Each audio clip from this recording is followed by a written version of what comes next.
Hey, alright everybody, how's it going? Now, I wasn't going to make a video tonight, but I happened to come across an article.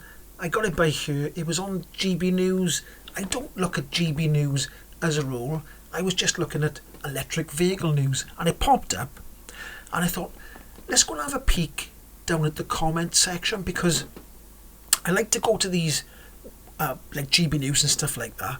Go and look at the comment section so I can put my hands on my head like that and go, oh my god, do people like this actually exist? Anyway, so I did go down to the comment section, and it was the usual tripe, but one little comment popped up and stood out, right? And this will be relevant to the video as I keep on talking. And this is what it said. It said, I watched the McMaster on YouTube. So, you know where this is going to go, don't you? It says, I watched the McMaster on YouTube. He really opened our eyes. Really opened their eyes. Right? To the reality of owning an EV. If all you do is pop to the shops, right? Or drop the kids off, it's fine. If you need to drive long distances regularly, they're useless. No. Oh, and she's put like a face plant thing at the end of it. No. That comment doesn't make sense to me, because this person watches the McMaster videos. And the McMaster goes all the length and the breadth of the UK country in his EV, his Porsche Taycan. Taken. I can't remember which way to say it. And he's also been to, I think he went to Spain. I'm sure he's gone to Europe in his Porsche Taycan as well. So he's been up and down, in and out, side to side, and around in his Porsche Taycan. He's been everywhere in his Porsche Taycan. He's done thousands and thousands of miles. He's even over the mileage that they said he could do. So I think he's got to pay extra or something like that. But he's even gone over the mileage on his lease. This person says you can only pop to the shops. No, that's what the McMaster tells them. The McMaster tells these people that they can only pop to the shops when he's going further in his electric car. Well, I don't understand. What's going on? Can somebody help me out by here? Can somebody help me? Right, so she says you can only go to the shops, drop the kids off, even though he's driving, blinking everywhere. He's even having races from Land's End to John O'Groats in an electric car. What, there's only one shop up the top and the bottom of the country, is there? Right, so, why am I talking about that? Well, he did a video tonight. I think it went out tonight, the McMaster. And it was something along the lines of the evil government. And I didn't want to talk about this subject because it's a touchy subject, talking about the jobs that are going to be lost in the Luton plant. And I didn't want to talk about jobs, and because you can't make light of that, or you can't joke about it, because when somebody loses their job, it's quite a serious thing. But he's standing there and he's blaming EVs directly for the job losses, when it's way more nuanced than just the ZEV mandate. Now, when the news broke, all over the mainstream media, there was articles popping up left, right and centre. There was people on Twitter blaming, is it Rachel Reeves? They were blaming the Labour government for the ZEV mandate that was brought in, I think it was January the 3rd or the 4th of 2024, by the Tory, the Conservative government. But people were blaming the Labour government for something that the Tory government brought in the first place. So, look, and then there was all these articles blaming the ZEV mandate directly. But if you look at the Stellantis group as a whole, globally, their sales are down over most of the globe.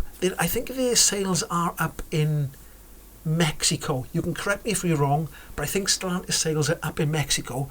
But mostly across the world, like America and other places and Europe, their sales are down. So Stellantis didn't say we're cutting back because our sales are down. They said they blamed the ZEV mandate. So it's sort of a little bit of a scapegoat, in my opinion. I think they're using the ZEV mandate as a bit of a scapegoat of the business that is failing because their cars just aren't that appealing. They're not selling cars globally, and you've got to sell cars globally to keep your profits up, but their profits have gone down. So you can't blame the ZEV mandate in the UK. You can't just blame it. That's the only reason why. You can't. But anyway, back to the McMaster, okay? Back to the McMaster. He started off his video, right? He started off his video. Now, I know people are going to say to me, don't watch his videos. But some of his videos, I do like. Like the food ones, I quite like them. I don't mind them at all. But when he does the electric car ones, I know that he's doing it just for clicks. He's not doing it for the greater good of man, okay? I know for a fact that he's not doing it for the greater good of man. He'll tell you he is, but he's not.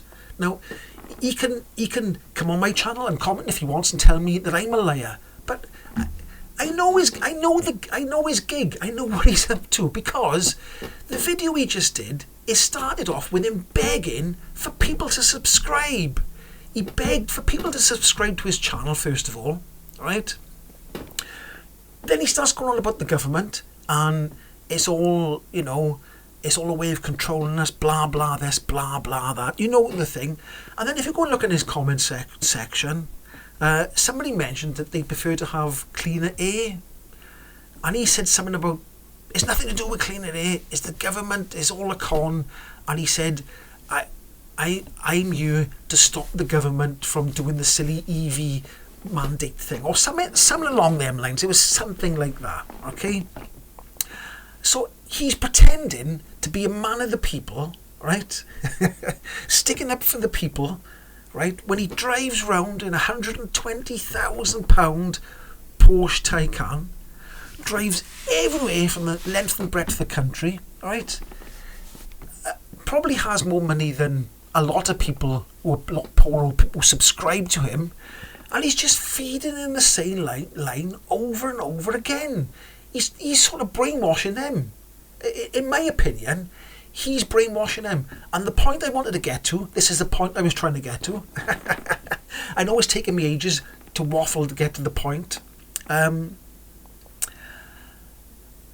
If he really cared about the Luton jobs, right, and the ZEV mandate, and them not hitting ZEV mandate targets, then he wouldn't be making videos poo-pooing electric cars all the time and telling people not to buy them. Because is he part of the problem? Is it people like the McMaster, Jeff buys cars, is it M-Guy Australia? You know, all them type of people, the Scottish clan fella, he's jumped on the bandwagon. Are these people who were there to get as many clicks as possible from a negative EV story? Because we know that negative EV stories sell. They're the biggest sellers. This is why the mainstream media does negative EV stories, because it gets the most clicks. So the most clicks is what the positive stories of EVs are few and far between. So is it people like the McMaster, like I just said, the list I just said, and there's many, many more of them on YouTube or whatever, on Twitter or wherever, are these people the ones who should really hold the blame? Are these the ones who are slowing the EV take-up and causing manufacturers to lose money? Are these the ones who are causing the problems? It's something to think about, isn't it? Because they probably sleep well at night. They probably don't give it a second thought if they're destroying businesses. When the government has set out a mandate to sell electric cars and they're making these YouTube videos saying that the electric cars are the devil's work, they probably still sleep soundly at night. They don't care. They don't really care if businesses go under, because all they're interested in is getting the money from the clicks. Now, you could say that I'm here trying to get money from clicks as well, which could be true.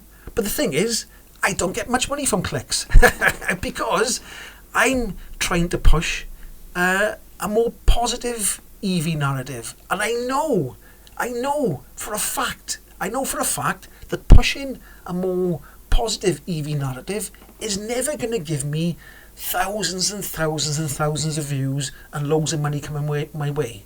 I know it, but I still do it. I'm still positive about it. Anyway, this has turned into a massive rant. And if you've got to the end of the video, put it down in the comment section. Did you get to the end of the video? Or was my ranting too much and you turned off before you got to the end of the video? And I'd like to know your opinion.